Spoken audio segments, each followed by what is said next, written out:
सादिया मेरी जान, प्लीज अकल से काम लोगी थोड़ा।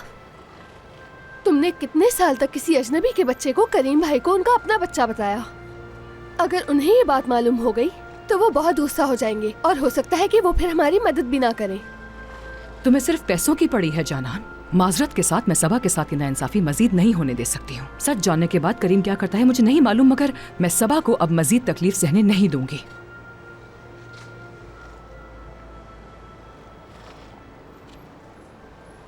सादिया मेरी जान, फिलहाल इंतजार करो कुछ वक्त के लिए।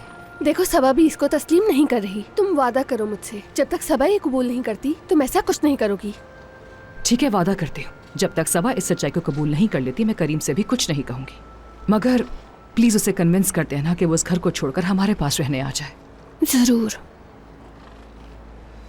चले।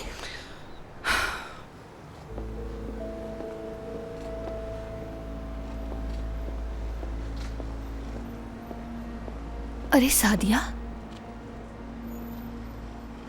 ये तो हसन की दूसरी बीवी ओस्लिम है ना? हाँ शायद। वैसे मैंने ठीक तरह से देखा तो नहीं है, मगर हो सकता है कि वही हो। क्या तुम्हें यकीन है कि वो ओस्लिम ही थी? हाँ बिल्कुल वही है।